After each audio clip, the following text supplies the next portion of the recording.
மதுரை போன்று மரணத்தை சுவைக்கக்கூடியவர்களாக இருந்தார்கள் சஹாபாக்கள் என்பதாக கூறப்படுகிறது.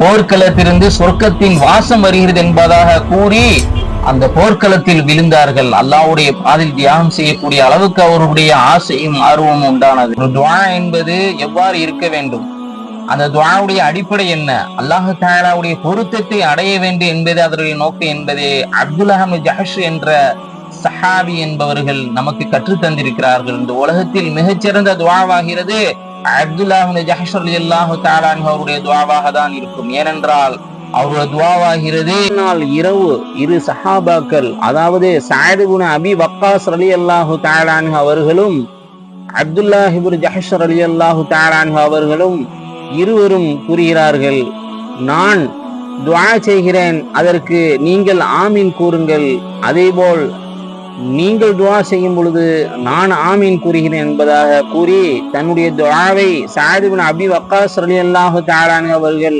ஆரம்பிக்கிறார்கள். என்ன கூறுகிறார்கள் அந்த துஆவில்? யா அல்லாஹ், நாளை நடைபெறக்கூடிய அந்த போரில் நான் மிகப்பெரிய வீரனை நான் சந்திக்க வேண்டும், அவன் என்னை தாக்க வேண்டும், நான் அவனை தாக்க வேண்டும், பிறகு அவனை வெற்றி கொண்டு அவனுடைய பொருட்களை நான் கனிமத்தாக நான் பெற்றுக்கொள்ள வேண்டும் என்பதாக கூறினார்கள். இதற்கு அப்துல்லாஹ் இப்னு ஜஹஷ் ரலியல்லாஹு தஆலா அன்ஹு அவர்கள் ஆமீன் கூறினார்கள். இப்பொழுது அப்துல்லாஹ் இப்னு ஜஹஷ் ரலியல்லாஹு தஆலா அன்ஹு அவர்கள் துஆ செய்கிறார்கள், யா அல்லாஹ், நாளை நடைபெறக்கூடிய அந்த போரில் நான் மிகப்பெரிய வீரனை நான் சந்திக்க வேண்டும், சண்டையிட வேண்டும், அவன் என்னுடைய மூக்கையும் காதையும் எடுக்க வேண்டும், நாளை நீ மறுமையில் என்னிடம் கேட்க வேண்டும், ஓ அப்துல்லாவே, உன்னுடைய மூக்கும் காதும் எங்கே என்று நான் கேட்க வேண்டும்.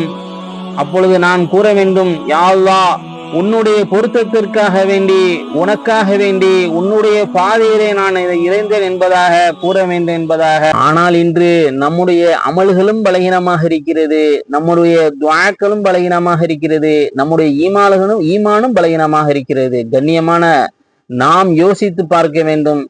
இன்று நம் தொழுகையில் கூட ஒரு உட்கார்ந்தா கூட நம்ம விரட்டி விடுகிறோம், அந்த அளவுக்கு நம்முடைய அமல்களில் பலகீனம். ஆனா சஹாபாக்களோ போர்க்காலங்களில் கூட தொழுது கொண்டிருக்கும் பொழுது எதிரியினுடைய அம்பு உடலில் பாய்ந்த பிறகும் கூட ஆடாமல் அசையாமல் நட்டு வைத்த மரத்தை போல தொழுது கொண்டிருந்ததை நாம் கேள்விப்பட்டிருக்கின்றோம், படித்திருக்கின்றோம்.